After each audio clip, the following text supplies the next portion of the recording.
Hello everybody, आज accounting standard 29 हम लोग डिस्कस करेंगे जिसका नाम है provisions, contingent liabilities and contingent assets. तो बेसिकली 3 अलग अलग टॉपिक है। They may be interconnected to each other but they are 3 different topics जिसको लेकर के एज 29 में हम लोग डिस्कशन करेंगे कि ये क्या है, क्या अकाउंटिंग प्रोसेस है, क्या नोट्स में लिखना पड़ता है, हम लोग पढ़ेंगे धीरे धीरे। Okay, so let me start. पहला डिस्कशन कि प्रोविजन किसको बोलते हैं। Answer is provision is a liability AS 29 के हिसाब से। एज 29 जो कहता है वो provision is a liability which can be measured by using substantial degree of estimation. यानी टोटल मिला के 2 ही वर्ड, वो लायबिलिटी जिसका अमाउंट निकालने में आपको एस्टिमेशन यूज करने पड़े, वो प्रोविजन कहलाता है। 2 कैरेक्टरिस्टिक, प्रोविजन को लायबिलिटी होना चाहिए और अमाउंट क्लियर कट पहले से मालूम नहीं रहना चाहिए। अमाउंट निकालने में एस्टिमेट यूज होने। Creditor for goods is not a provision because कितना पैसा देना है मालूम है आपको। Loan taken is not a provision even though it's a liability. But provision for repairs, provision for warranty cost, provision for taxes, उनमें आपको एस्टिमेट यूज करने पड़ते हैं। सो दे आर कॉल्ड प्रोविजंस। तो सर है तो लायबिलिटी ना? यस, 2। कुछ प्रोविजन मैं सुनाता हूं आपको जो एज 29 के स्कोप से बाहर है। जैसे एक प्रोविजन फॉर बैड डेट और प्रोविजन फॉर डिप्रिसिएशन, आपने नाम सुना होगा, इसका अकाउंटिंग प्रोसेस भी आप जानते होंगे। वो एज 29 से इसलिए बाहर है कि वो लायबिलिटी नहीं है। नाम में प्रोविजन है तो क्या हुआ, they are reduction in the value of the assets. इनका पेमेंट नहीं करना पड़ता क्योंकि ये लायबिलिटी नहीं है, इसलिए एज 29 इनको कवर नहीं करता। Next, provision for employee benefit, provision for tax, provision for foreseeable loss in construction contract, सब आपने अलग अलग एज में पढ़ा है। AS 15, AS 22, AS 7। इसलिए ये लोग एज 29 में कवर्ड नहीं है क्योंकि ये लोग covered by other accounting standard है। बाकी हर तरह के प्रोविजन इसमें कवर होते हैं इस एज 29 में। नेक्स्ट, दिमाग में रखो प्रोविजन लायबिलिटी जिसके अमाउंट को निकालने में एस्टिमेट यूज करना पड़ता है। दिमाग में रखो वारंटी। आप मोबाइल खरीदते हो, मोबाइल कंपनी आपको रिपेयर करने का वारंटी देती है ना। तो मान लो एक कंपनी ने साल भर में 1 लाख मोबाइल फोन बेच दिया। ये कंपनी का पहला साल है ऑपरेशन का। 1 लाख मोबाइल फोन इस साल में बेच दिया, तो अगले साल भी कुछ मोबाइल फोन जो इस साल बेचे गए हैं they will come for repairing and company will have to repair that free of cost, जिसमें कंपनी का कुछ खर्चा पड़ेगा, लॉस होगा, इनकर करना पड़ेगा कॉस्ट। तो कुछ रुपया का तो लायबिलिटी है ना कंपनी का इस ईयर एंड पे। कंपनी ठीक है रिपेयर होने अगला साल आएगा मोबाइल, जो इस साल रिपेयर होने आया इसी साल बेच दिए थे, खर्चा भी कर दिए, पीएल में भी लिख दिए। लेकिन जो इस साल मोबाइल फोन बेचे और अगले साल भी रिपेयर होने आ सकता है बिकॉज वारंटी 1 साल की है। जो लोग फरवरी में माल खरीदे होंगे ईयर एंड में, मार्च में, जनवरी में, वो लोग तो अगले साल जनवरी तक आएंगे ना। तो करेंट ईयर में कंपनी के माथे पे लायबिलिटी है ना, उसको दिमाग में रखो और पढ़ाई स्टार्ट करो।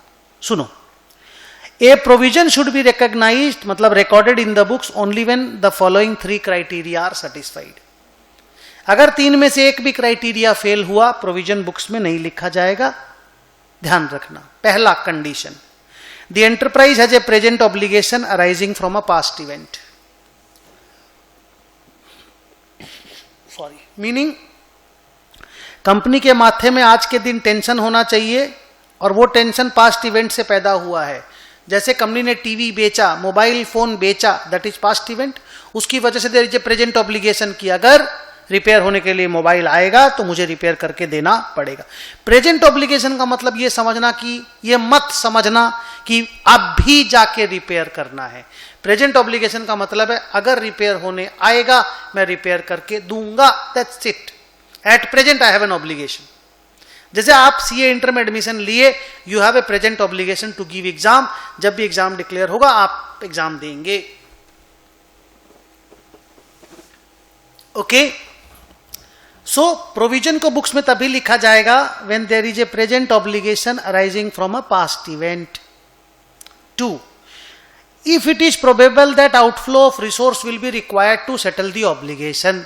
प्लेन हिंदी में बोले तो 50% से ज्यादा की प्रोबेबिलिटी होनी चाहिए कि रुपया लगेगा तभी ऑब्लिगेशन सेटल होगा. इजी है. 3rd, a reliable estimate can be made for the obligation. कितना रुपया लगेगा अगले साल, इसका एस्टिमेट रिलायबल होना चाहिए. तो 3 condition, present obligation arising from past event, more than 50% का probability that there will be an outflow of resource और reliable estimate. अगर ये 3 कंडीशन फुलफिल हुआ तभी प्रोविजन बुक्स में लिखा जाएगा, अदरवाइज प्रोविजन बुक्स में नहीं लिखा जाएगा. सर नहीं लिखा जाएगा तो क्या होगा, आधे घंटे बाद पता चल जाएगा. ओके, पहले मान लो तीनों कंडीशन फुलफिल हो गया. मान लो वारंटी का बात बोलता हूं, कंपनी ने 1 लाख टीवी बेचा, रिपेयर करने का प्रेजेंट ऑब्लिगेशन माथे पे है. मोर देन 50% का चांस है कि कुछ ना कुछ मोबाइल रिपेयर होने आएंगे और मेरा खर्चा लगेगा है. रिलायबल एस्टीमेट कंपनी कर पा रही है, मान लो हां. तो कितने का रिलायबल एस्टीमेट है, मान लो 20 लाख रुपीस का. तो सर क्या करना है, आंसर इज रिकॉर्ड करना है प्रोविजन. सर कैसे रिकॉर्डिंग होएगा, एक्सपेंस लिखेंगे, लायबिलिटी लिखेंगे. थोड़ी देर के बाद हम आपको जर्नल एंट्री भी दिखाएंगे. सर अभी बता दो, warranty cost account debit to provision for warranty cost as per the amount that you have determined as per the estimate 20 lakh रुपया. ऐसा जर्नल एंट्री करेंगे. सर वारंटी कॉस्ट को तो फिर पीएल में भेज देंगे, यस. और प्रोविजन को बैलेंस शीट में भेज देंगे, लायबिलिटी साइड में, यस. शॉर्ट टर्म प्रोविजन है क्योंकि ये 1 ईयर का वारंटी है. नेक्स्ट, 4th पैरा बोलता है कि एवरी ईयर एंड प्रोविजन का रिव्यू होना चाहिए. हर साल फ्रेश रिव्यू करके लेटेस्ट एस्टीमेट निकालो और अकॉर्डिंगली चेंजेस कर दो. सर लेटेस्ट एस्टीमेट अगला साल निकाले तो 20 की जगह 23 लाख आया तो 3 लाख का और प्रोविजन बना दो. सर 20 की जगह 18 लाख आया तो 2 लाख का प्रोविजन रिवर्स कर दो, उल्टा एंट्री मार दो. But review is a must. Next, 5th para बोलता है कि जिस चीज के लिए आप प्रोविजन बना रहे हो उसी एक्सपेंडिचर के लिए प्रोविजन को यूज करना है. वारंटी कॉस्ट का प्रोविजन बनाए, एनवायरनमेंट रिपेयरिंग के लिए यूज मत करो. वारंटी कॉस्ट का प्रोविजन बनाए, सैलरी के लिए यूज मत करो. जिसके लिए प्रोविजन बनाए उसी खर्चा के लिए यूज करो.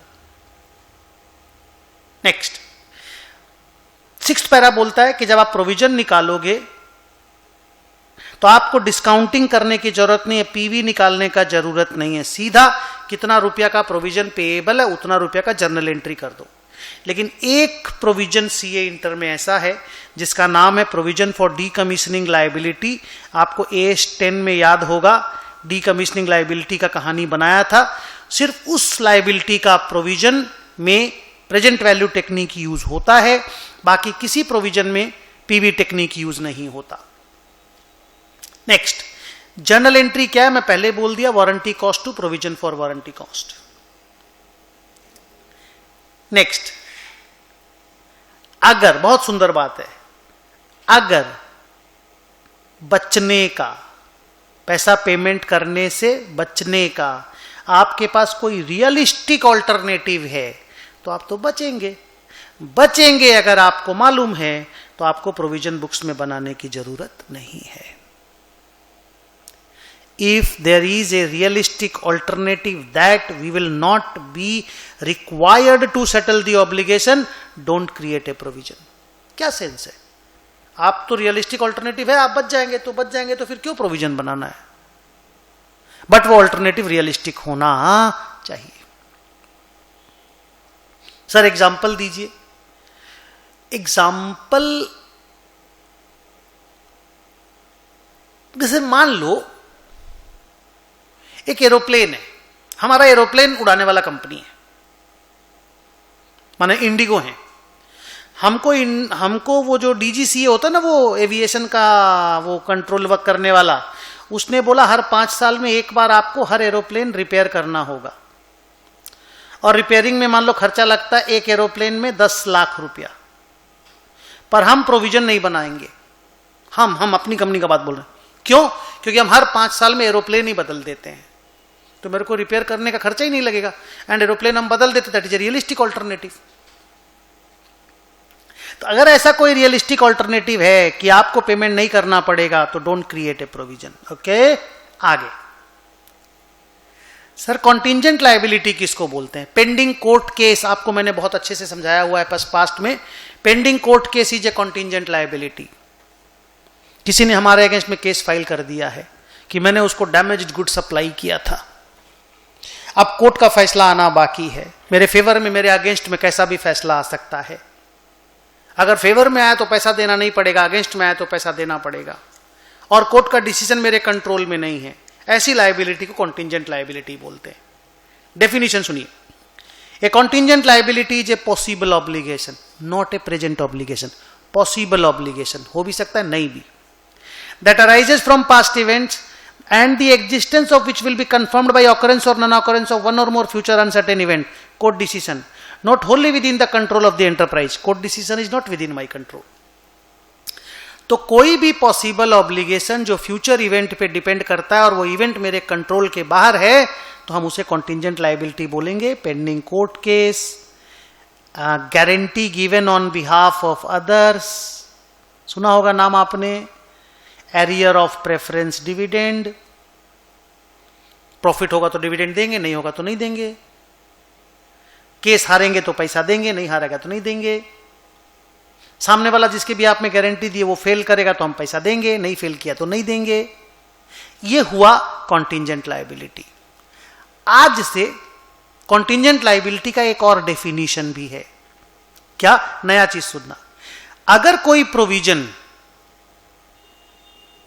रिकॉग्निशन क्राइटेरिया फेल कर जाता है, if a provision could not be recognised, सुन रहे हो, if a provision which could not be recognised is also treated as a contingent liability. मान लो एक प्रेजेंट ऑब्लिगेशन है, राइजिंग फ्रॉम पास्ट इवेंट है, बट आप तो बुक्स में तभी लिखेंगे ना जब मोर देन 50% का प्रोबेबिलिटी हो, रिलायबल एस्टिमेट आप कर पाएंगे। वो जो 3 कंडीशन है मैं वापस दिखाता हूं, देखो।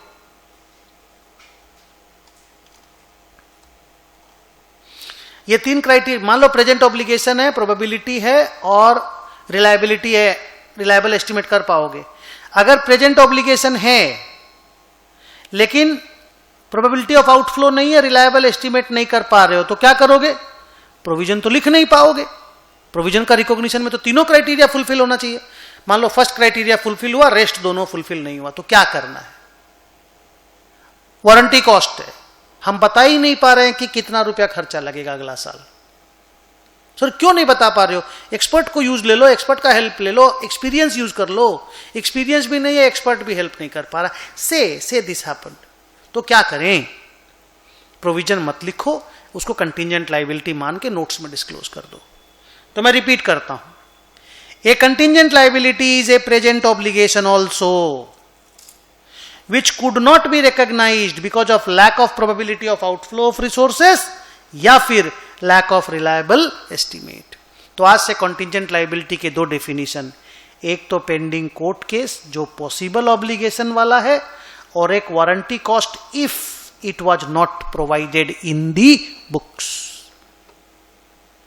क्योंकि आप amount estimate नहीं कर पाए, क्योंकि probability more than 50% नहीं था।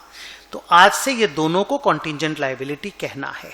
आगे कॉन्टिंजेंट लायबिलिटी का क्या ट्रीटमेंट होता है? Answer is notes on accounts में आता है, उसका एक अलग से नोट्स बनता है। शेयर कैपिटल का नोट्स बनता है, रिजर्व सरप्लस का नोट्स बनता है, लॉन्ग टर्म बोरोइंग का बनता है, वैसे ही कंटिंजेंट लायबिलिटी का नोट्स बनता है। नोट्स में आपको नेचर ऑफ द लायबिलिटी, क्या क्या अनसर्टेनिटी इन्वॉल्व है और कितना अमाउंट है वो बताना पड़ता है। Next, every year and contingent liability को रिव्यू करना है। रिव्यू करके जैसा एडजस्टमेंट जरूरी पड़े एडजस्टमेंट कर दो। मान लो आपने रिव्यू किया पिछला साल कंटिंजेंट लायबिलिटी आपने 12 लाख का नोट्स में लिखा था एस्टिमेट करके, अब आपको लग रहा है नहीं 15 लाख लगेगा, अभी भी कंटिंजेंट ही है, 15 लाख लगेगा, तो नोट्स में अमाउंट बदल दो। अगले साल जब नोट्स बनाओगे तो अमाउंट बदल दो। मान लो आप कोर्ट में केस हार गए, पेंडिंग कोर्ट केस था और कोर्ट ने बोला 7 lakh rupees is to be paid, तो 12 लाख का कॉन्टिजेंट लायबिलिटी को तो नोट से उड़ा दो, 7 लाख का प्रोविजन बना दो, बिकॉज अब तो आपको पे करना है। प्रोविजन भी क्या, उसको तो रियल लायबिलिटी बोलेंगे, बैलेंस शीट में लायबिलिटी रिकॉर्ड कर लो, माने जो चाहिए ना वो काम कर लो, changes will be made through review. Now comes 12th number paragraph की कंटिजेंट एसेट किसको बोलेंगे। अगर मेरे लिए कोई कंटिजेंट लायबिलिटी है तो सामने वाले के लिए वो कंटिजेंट एसेट है। अगर किसी ने मेरे अगेंस्ट में कोई केस फाइल किया है डैमेज का, तो मेरे लिए वो कंटिजेंट लायबिलिटी पर उसके लिए वो कंटिजेंट एसेट है। डेफिनेशन सुनिए, a contingent asset is a possible asset, possible obligation की जगह वर्ड चेंज हुआ, possible asset that arises from past event, the existence of which will be confirmed by occurrence or non-occurrence of one or more future uncertain events not wholly within the control of the enterprise। अगर आप देखेंगे तो definition inch by inch, centimetre bye centimetre match करता है, खाली possible asset use हुआ है possible obligation की जगह। मैं आपको प्रीवियस पेज में जाके दिखाता हूं, देखो। A contingent liability is a possible obligation that arises from past event, the existence of which will be confirmed by occurrence or non-occurrence of one or more future are not only within the control। देखा, आप contingent asset का definition देखो, next page में जाके दिखाता हूं। ए contingent asset is a possible asset, बाकी सब कुछ सेम टू सेम। ओके, आगे सर अकाउंटिंग ट्रीटमेंट बताइए। जैसे आपने बोला प्रोविजन को बुक्स में लिखना पड़ता है जर्नल एंट्री करके, कंटिजेंट लायबिलिटी को नोट्स में लिखना पड़ता है, कंटिजेंट एसेट को क्या करना है? आंसर इज ना तो रिकॉर्ड करना है ना डिस्क्लोज करना है, ना बैलेंस शीट में लिखना है ना नोट्स में लिखना है। हाँ, एज 29 हमें मना नहीं करता, वो हमको नहीं मना करता कि आप डायरेक्टर रिपोर्ट में भी मत लिखो। हम चाहें तो हम डायरेक्टर रिपोर्ट में लिख सकते हैं, क्योंकि ज्यादातर एंटिटी इंडिया में अपने कंटिजेंट असेट्स को डायरेक्टर रिपोर्ट में दिखलाते हैं। एज 20 ने बोलता है आप बुक्स में मत दिखलाओ, बैलेंस शीट में नहीं, फिनेंशियल स्टेटमेंट के नोट्स में मत दिखलाओ, डायरेक्टर रिपोर्ट आपके घर की चीज है, आपको जो करना है करो। कंटिजेंट असेट का भी हर साल रिव्यू होगा, रिव्यू होने के बाद जैसा एडजस्टमेंट चाहिए करना होगा। एक इंटरेस्टिंग पैराग्राफ है कि अगर एक कंटिजेंट लायबिलिटी है, कोई पेंडिंग कोर्ट केस ही है, और जिसमें probability of outflow is remote, माने पैसा हारने का चांस 5% से भी कम है, केस आप हारेंगे ही नहीं, 5% से भी हारने का चांस कम है, लेस देन, माने फेक केस आपके अगेंस्ट में फाइल किया गया है, फेक, रॉन्ग, वैसा कॉन्टिजेंट लायबिलिटी को नोट्स में डिस्क्लोज करने की भी जरूरत नहीं है, भले वो पेंडिंग कोर्ट केस ही क्यों ना हो। हम इसको अच्छा मानते हैं इस पैराग्राफ को।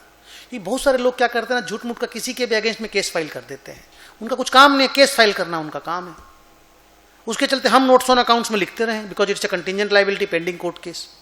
तो इंस्टीट्यूट ने एक अच्छा बात बोला कि a contingent liability is not required to be disclosed if its probability of outflow is remote, remote ना के बराबर, लेस देन 5%। अब आइए मैं प्रोबेबिलिटी मैट्रिक्स समझाता हूं आपको। रिमोट इज 0 से 5%, नॉट प्रोबेबल 5 से 50, 50 to 95 को बोलते हैं प्रोबेबल, और 95 से 100 को बोलते हैं वर्चुअली सर्टेन। लोग बोलते हैं ये होगा ही होगा, कितना percent probability? More than 95 up to 100, ये होगा 50 to 95, ये नहीं होगा 5 to 50, ये तो हो ही नहीं सकता, बिल्कुल ही नहीं होगा 0 से 5। ओके, आगे एज 29 में आप जब कोई भी लायबिलिटी एस्टिमेट करते हो ना, क्योंकि एस्टिमेट करना है अमाउंट, और कंटिजेंट लायबिलिटी हो, प्रोविजन हो, जब भी एस्टिमेट करो तो उसमें कॉन्सेप्ट होता है, हम लोग बोलते हैं एक्सपेक्टेड मॉनेटरी वैल्यू का। उसमें हम लोग क्या करते हैं, प्रोबेबिलिटी को अमाउंट से मल्टीप्लाई करते हैं। देखो मैं आपको दिखाता हूं कैसे निकालते हैं। मान लो हम एक अमाउंट एस्टिमेट कर रहे हैं, 60% प्रोबेबिलिटी है कि मेरा loss will be nil, 30% probability है कि my loss will be 1 lakh, 10% probability है कि my loss will be 5 lakh. तो हम क्या करेंगे, प्रोबेबिलिटी को अमाउंट से मल्टीप्लाई करेंगे, 0, 30% इंटू 1 लाख 30,000, 10% इंटू 5 लाख 50,000, 80,000, ये मेरा एस्टिमेटेड अमाउंट है।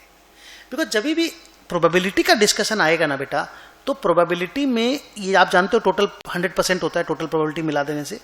तो प्रोबेबिलिटी और अलग अलग प्रोबेबिलिटी में अलग अलग अमाउंट ऑफ लॉस होता है ना यार। तो उस तरह से एक्सपेक्टेड मॉनेटरी वैल्यू के कॉन्सेप्ट से अमाउंट निकाला जाता है। फिर वो चाहे प्रोविजन का अमाउंट हो, चाहे कंटिंजेंट लायबिलिटी का हो, चाहे कंटिंजेंट असेट का ही क्यों ना हो। आगे few more paragraphs are left, let us come to the next paragraph, reimbursement. नाम तो समझ में आता होगा रीइंबर्समेंट किसको बोलते हैं। तो कहानी यहां से चालू होती है कि मान लो मैं एक प्रोविजन बना रहा हूं, तीनों कंडीशन फुलफिल्ड है, present obligation arising from past event, probability more then 50%, reliable estimate, 40 lakh रुपया मेरा खर्चा लगेगा। मुझे पता चलता है कि इसमें से कुछ रुपया कोई थर्ड पार्टी मेरे को रिकवर करके दे देगा, गवर्नमेंट ऑफ इंडिया दे देगा, वो कंपनी दे देगा जिसका माल बेचता हूं मैं, कोई भी दे देगा 30 लाख रुपीस। तो जो दे देगा ना कोई third party, that is called reimbursement.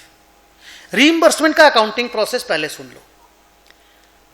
Reimbursement का अकाउंटिंग तभी होगा जब रीइंबर्समेंट वर्चुअली सर्टेन है, मोर देन 95% प्रोबेबिलिटी कि मिलेगा ही मिलेगा। 3 पहला मैंने बताया रीइंबर्समेंट होता क्या है, सेकंड बताया रीइंबर्समेंट का तभी अकाउंटिंग होगा जब ये वर्चुअली सर्टेन है। थर्ड पॉइंट, अगर सब कुछ हो गया तो पीएल में 10 लाख लिखेंगे, समझो बात को, पैसा मिलेगा 30, लगेगा 40, नेट में 10 लाख का लॉस, पीएल में 10 लिखेंगे। बैलेंस शीट में 40 लाख का लायबिलिटी साइड में अलग लायबिलिटी होगा, एसेट साइड में 30 अलग लिखेंगे, क्योंकि 40 अलग आदमी को देना पड़ेगा, 30 अलग आदमी से मिलेगा, टाइमिंग भी दोनों का अलग अलग हो सकता है। तो इंस्टीट्यूट ने इजी करने के लिए बोला पीएल में नेट करके दिखा दो, बैलेंस शीट में अलग अलग।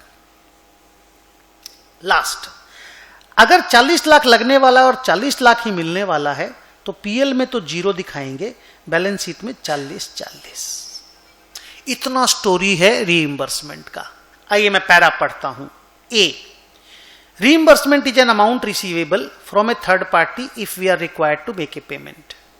Reimbursement can be recorded only if it is virtually certain. In the P&L, net amount will be shown. In the balance sheet, asset and liability will be shown separately. If provision and reimbursement is equal, P&L will be nil, balance sheet में अलग अलग। 2-3 paragraph और बचते हैं, आगे बढ़ते हैं हम लोग। रिपेयर ऑब्लिक रिप्लेस से इन 5 ईयर, जो एरोप्लेन वाला एग्जाम्पल मैंने दिया था, देखो these types of obligation are considered as future obligations and not present obligations, and therefore मान लो जैसे कोई डिफॉल्ट हुआ और मुझे कोई चीज को रिपेयर करना पड़ेगा, therefore if the default happens then only the provision will be made for the penalty amounts. अब एरोप्लेन के केस में तो मैंने आपको वो बताया था कि मेरे पास रियलिस्टिक ऑल्टरनेटिव था। मान लो मैं एक बात बोलता हूं, मेरे को किसी ने बोला इसका रिपेयर कराना है, या रिपेयर नहीं, मान लो फैक्ट्री में ना, मेरी फैक्ट्री में धुआं का, जो धुआं निकलने का चिमनी होता है ना, एनवायरनमेंट को खराब करता है वो। मेरे को बोला 5 साल में इसको आपको रिप्लेस कर देना है। तो रिप्लेस करेंगे तो कैपिटल कॉस्ट लगेगा ना, तो हम प्रोविजन क्यों बनाए? रेवेन्यू कॉस्ट का ना प्रोविजन बनेगा। 2, दूसरी बात, अगर मैं रिप्लेस नहीं किया तो क्या होगा? मेरे ऊपर पेनल्टी लगाया जाएगा। तो हम पेनल्टी का प्रोविजन तो बनाने के लिए रेडी हैं। तो 2 चीज याद रखना, एक तो प्रोविजन रेवेन्यू एक्सपेंडिचर का बनता है, दूसरा ये जो रिपेयर रिप्लेस वाले सम्स होते हैं ना, आप इस केस में प्रोविजन मत बनाना, क्योंकि प्रेजेंट ऑब्लिगेशन नहीं होता। आइए अगले पैराग्राफ में चलते हैं। Executory contracts. This accounting standard is not applicable on executory contracts unless they are onerous in nature.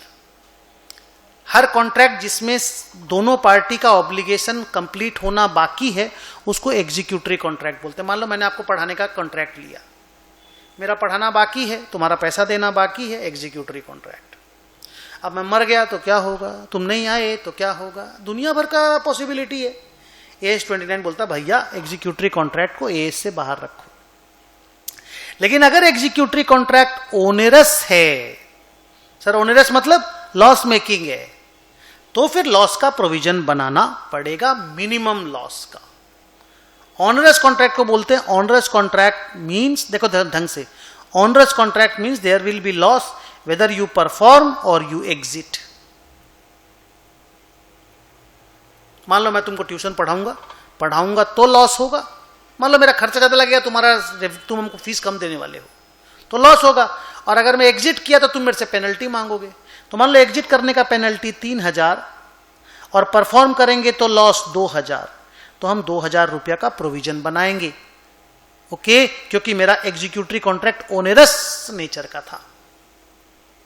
So normally executory contracts are AS के बाहर, बट ओनेरस एग्जीक्यूटरी कॉन्ट्रैक्ट में लिस्ट लॉस का प्रोविजन बनाना पड़ता है। प्रोविजन के 2-3 para और, future operating losses. Institute कहता है you don't need to make a provision for future operating losses because there is no present obligation arising from a past event। मान लो Tata steel है, स्टील बना करके बेचता है। अब उसको लग रहा है कि अगला साल उसको लॉस होएगा, क्योंकि रॉ मटेरियल के दाम जिस तरह से बढ़ रहे हैं, आयरन और के दाम जैसे बढ़ रहे हैं, स्टील के दाम वैसे नहीं बढ़ रहे हैं, तो उसको लॉस होने वाला है। तो अगला साल लॉस होगा, जब होगा तब अकाउंट फॉर होगा। आज कैसे प्रोविजन बना देंगे? सर हम लोग तो बोलते थे ना लॉस का प्रोविजन बनाइए, फाउंडेशन 11-12 में पढ़ते थे ना। उसके लिए AS 29 का परमिशन लेना पड़ता है। Present obligation arising from past event होना चाहिए, तभी लॉस के प्रोविजंस बनते हैं। ओके, सो अगर कोई फ्यूचर ऑपरेटिंग लॉस है, प्रोविजन बनाने की जरूरत नहीं है, फ्यूचर में होगा, लॉस लिख लेंगे। Next, gain from expected disposal of asset. मेरे को थोड़ा सा माहौल बनाना होगा, सुनिएगा। Say there is a fixed asset which requires overhauling immediately. Say all the recognition criteria are fulfilled and liability of 40 lakh is estimated. However इसके कारण स्क्रैप रियलाइजेशन बढ़ जाएगा बाय 5 लाख।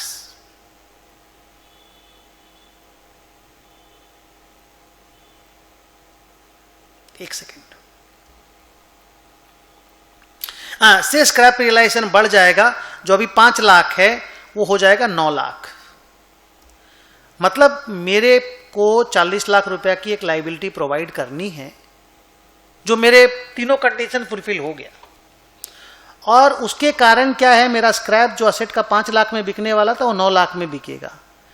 तो लोग ये पूछेंगे इंस्टीट्यूट से कि भाई क्या मैं ये जो 4 लाख का गेन होने वाला है बिकॉज ऑफ दिस 40 लाख, इसको रीइंबर्समेंट मान के 36 लाख का प्रोविजन बना दूं? इंस्टीट्यूट ने बोला नो, ये gain from expected disposal of asset है, प्रोविजन की लायबिलिटी को कम नहीं कर सकता, ये रीइंबर्समेंट नहीं। तो क्या करें, पूरे 40 लाख का प्रोविजन अभी बना लो। और सर स्क्रैप जो बढ़ जाने वाला है उसके लिए डिप्रीसिएशन को रिकैलकुलेट कर लेना आने वाले साल से। सुनो, कैन दिस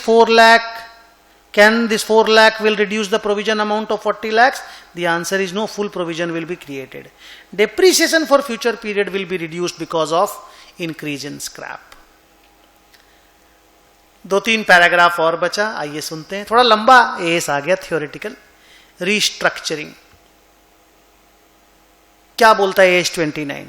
वो बोलता है restructuring is a program or plan that is going to materially alter either the scope of the business or manner of doing business। या तो बिजनेस को बड़ा छोटा करेंगे या बिजनेस करने के तरीके को बदलेंगे, रीस्ट्रक्चरिंग उसको बोलते हैं। इंस्टीट्यूट बोलता है जो भी डायरेक्ट कॉस्ट ऑफ रीस्ट्रक्चरिंग है उसका तो प्रोविजन बनेगा, पर उसके कारण जो ऑनगोइंग एक्टिविटीज का खर्चा है वो प्रोविजन में नहीं घुसेगा। सर मतलब रीस्ट्रक्चरिंग करेंगे ना, एक एग्जांपल ले रहा हूं, मान लो मैं कंप्यूटर से मैं अभी मैनुअल काम करता हूं, ऑफिस में कंप्यूटराइज कर रहा हूं, इसके कारण मेरे को 4 स्टाफ निकालना पड़ेगा, मेरे को उनको 12 लाख का कॉम्पेंसेशन देना पड़ेगा, ये कॉस्ट ऑफ रीस्ट्रक्चरिंग है। लेकिन इसके कारण मुझे एक इंजीनियर हायर करना पड़ेगा जिसकी मंथली सैलरी 30,000 होगी, ये कॉस्ट ऑफ ऑनगोइंग एक्टिविटी है। तो डायरेक्ट कॉस्ट ऑफ रीस्ट्रक्चरिंग का तो प्रोविजन बनेगा, पर ऑनगोइंग एक्टिविटी को तो हर महीना में लिखना पड़ेगा खर्चा। Last, disclosure of provisions. जैसे कंटिंजेंट लायबिलिटी नोट्स में डिस्क्लोज होता है, प्रोविजंस को भी नोट्स में लिखना पड़ता है कि भाई प्रोविजन का नेचर क्या है, और reconciliation, opening, addition, deduction, closing. शुरू में कितना प्रोविजन था, उसमें से कितना खर्चा इनकर हुआ, नया कितना प्रोविजन बनाए, आज कितना प्रोविजन है। इंग्लिश समझ में आया? 40 में से 30 यूज कर लिए, 10 बचा, 70 और बनाया, 80 बचा। ये नोट्स में लिख करके देना पड़ता है, separate for each provision. So almost we are in the last paragraph, almost क्या सच में we are in the last para of AS 29, कि ये वाला अकाउंटिंग स्टैंडर्ड किन किन प्रोविजंस या कॉन्टिंजेंट लायबिलिटीज पे एप्लीकेबल नहीं होता। थ्योरेटिकल पैरा है, खाली याद रखना है। 1, अगर कोई फिनेंशियल इंस्ट्रूमेंट है और फेयर वैल्यू पे मेजर हो रहा है, AS 29 एग्जेम्प्ट कर देता है उसको। अगर कोई एग्जीक्यूटरी कॉन्ट्रैक्ट है, AS 29 एग्जेम्प्ट करता है, खाली ओनरस कॉन्ट्रैक्ट को रखता अपने अंदर। इंश्योरेंस कंपनी में जो इंश्योरेंस पॉलिसी बेचती है कंपनियां, उनमें जो कंटिंजेंसी पैदा होती है, AS 29 एग्जेम्प्ट कर देता है। या फिर कोई भी ऐसा प्रोविजन जो दूसरे AS से कवर्ड है, AS 29 एग्जेम्प्ट कर देता है। अब आपको अगर मैं बोलूं तो ये जो D नंबर पैरा था मैं शुरू में ही पढ़ा दिया था, ये जो B नंबर पैरा है ये भी मैं आपको बता दिया था बीच में।